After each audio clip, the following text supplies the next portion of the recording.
You're listening to Headspin by Aslan's Place, bite-sized episodes where Dr. Paul L. Cox and Jeff Stow help you understand biblical concepts that may seem confusing but can be understood with a proper foundation. Hello.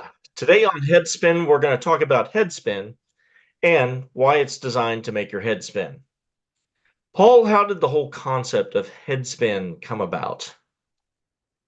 Well, it started first with a friend who said to me, why don't you do something that would appeal to the average person dealing with different kinds of things that they're interested in? And she brought up the idea of the ghost and some of the paranormal television programs that are going on and some of the concepts that people discuss that seem to be outside the realm of Christianity.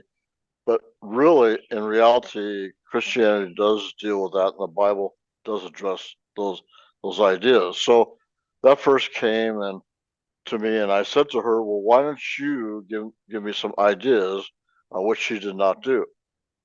But then Jeff's mother, my sister, passed away, and we both got together for the first time, actually, in several years in Texas, in Richardson, Texas.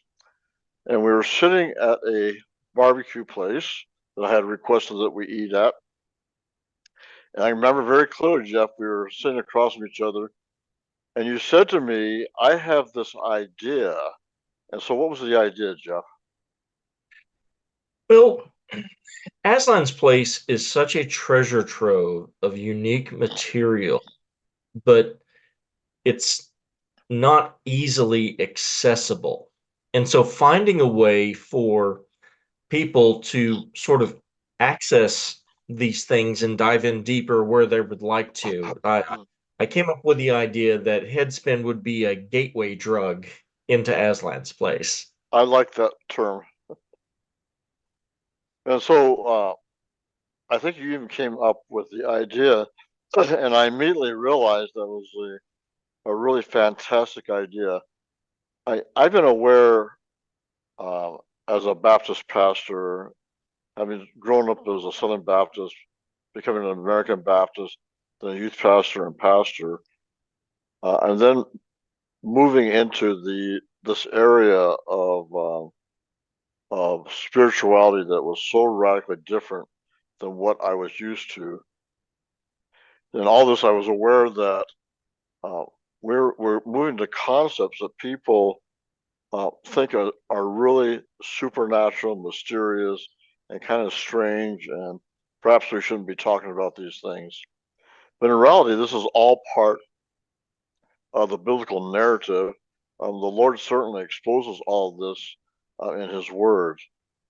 I was remembering, Jeff, that there's a verse in Matthew, and it's Matthew 23, where Jesus is speaking to the scribes and Pharisees, and He says to them in verse 13, "But woe to you, scribes and Pharisees, hypocrites, for you shut up the kingdom of heaven against men, for you neither go in yourself, nor do you allow those who are entering to go in." And there's the issue that in Headspin, we want to expose the reality of the heavenly places, which in mathematics and physics we call dimensions, and how we can enter into those places uh, through the leadership of Jesus. And the reason that we design them to be under 5 minutes is we want them to be accessible. So it's something that you can share with someone. Maybe they wouldn't watch an hour sermon, but they can watch 5 minutes of something, and maybe they'll watch two, three 5 minute segments of something. And so it's easily accessible. Yes, I agree. And that's what we want. And I realize too that many things that I take for granted um, actually do make people's heads spin. We often go out to eat, and it's not unusual to have angels show up or other spiritual beings, and the Lord will speak through them to us. And for me, this is normal life, but I realize that probably for most people, it is not very normal. Yeah, it is an unusual experience going out to eat with you. There's no question about that. And so, in the spirit of Headspin, we want to be able to talk about what you want to talk about. So, if you have thoughts that you would like for Paul to address, please share those so that we can share them and you can share them with friends. We would love for these videos to go far and wide to people. Paul, any other thoughts? I think you've covered it. Fantastic. We'll see you next time. Thanks. Headspin is hosted by Jeff Stow and produced by Aslan's Place Ministry. For more information on Aslan's Place, visit aslansplace.com.